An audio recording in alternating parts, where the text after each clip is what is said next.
खुर्सापुर के पहाड़ों के पीछे से सूरज धीरे धीरे झांक रहा था और चारों तरफ बस हल्का कोहरा था।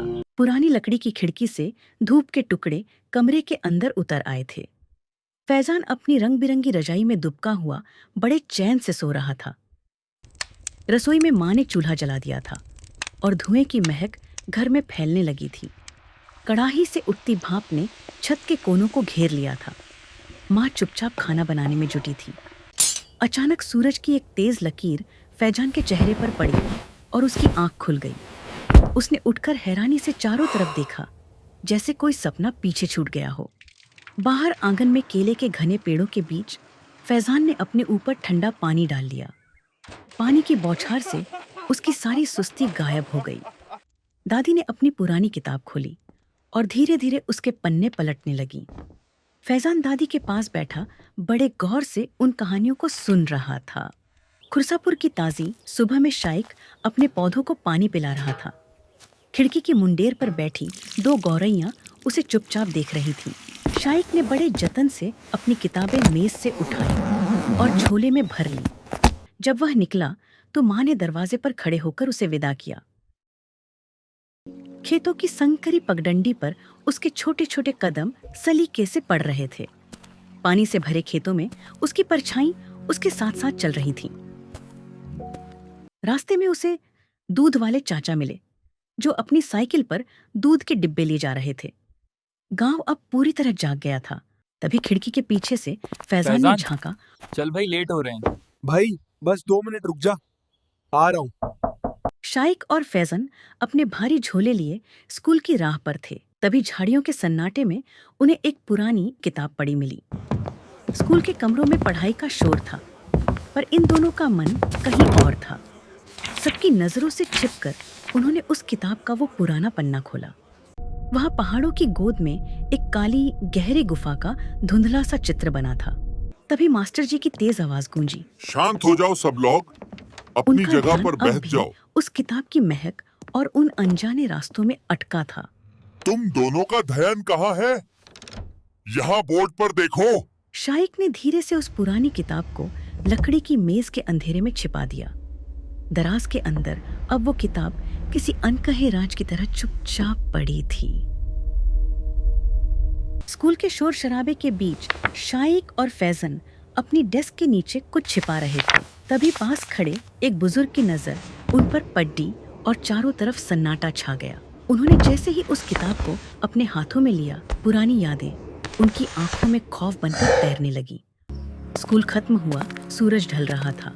तभी झादियों के पीछे से एक भारी गुर्राहट की आवाज सुनाई दी।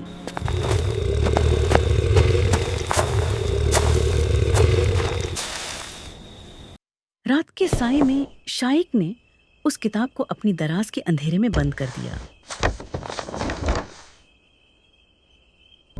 खिड़की के बाहर वहीं काले पहाड़ चांद की रोशनी में चुपचाप खद्दे सब देख रहे थे। रात का गहरा सन्नाटा था। दादी के चेहरे पर अचानक डर की गहरी लकीरें उभर आईं। उनकी बूढ़ी आंखों में बरसों पुराना कोई खौफ फिर से जाग उठा था। 20 साल पहले की वो काली रात आज भी गांव को याद थी। खुर्सापुर का एक नन्हा बच्चा घने जंगलों की तरफ निकल गया था। पूरे गांव के लोग जंगल की सीमा पर सहमे खड्डे थे। पहाड़ों की उस सबसे काली और गहरी गुफा में कुराली रहता था। कहते हैं उसके सिर पर हिरणों जैसे बहुत बड्ढे बड्ढे सींग थे।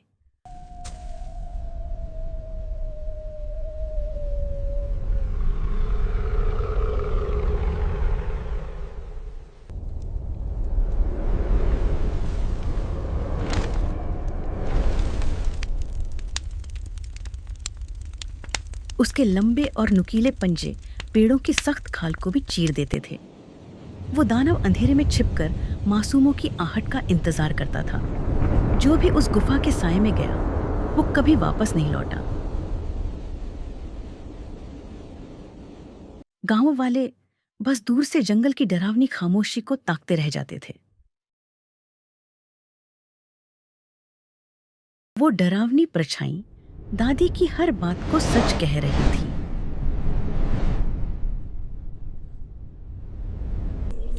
दादी की धुंधली आंखों में पुरानी यादों का एक गहरा साया उतर आया।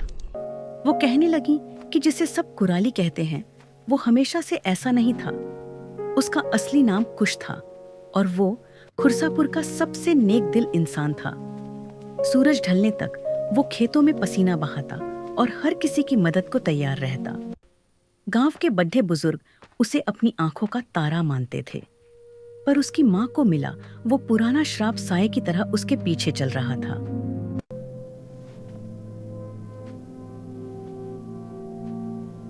राजमहल की राजकुमारी उसे छिप छिप कर निहारती और कुश वहां सामान पहुंचाने जाता।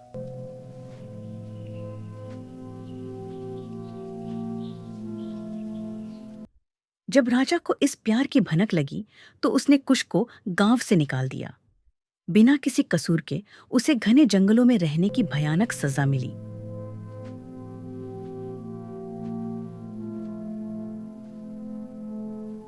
मुसीबत की उस घद्दी में गांव वालों ने भी कुश से अपना मुंह फेर लिया। जिनकी उसने उम्र भर सेवा की, उन्होंने ही अपने घरों के किवाड़े बंद कर लिए। अकेला कुश चुपचाप अपनी पोटली उठाए उस धोखे को देखता रह गया। जंगल की उस काली गुफा में कुश का दुख अब गुस्से की आग बन गया था। बचपन का वो श्राप अब धीरे धीरे उसके शरीर पर हावी होने लगा। उसका चेहरा बदलने लगा और वो प्यारा सा इंसान एक भयानक दानव बन गया। दादी की कांपती आवाज उस पुरानी कहानी के खौफ से भारी हो गई थी। आग के पास अकेला बैठा फैजन बस कुश के दुख के बारे में सोच रहा था।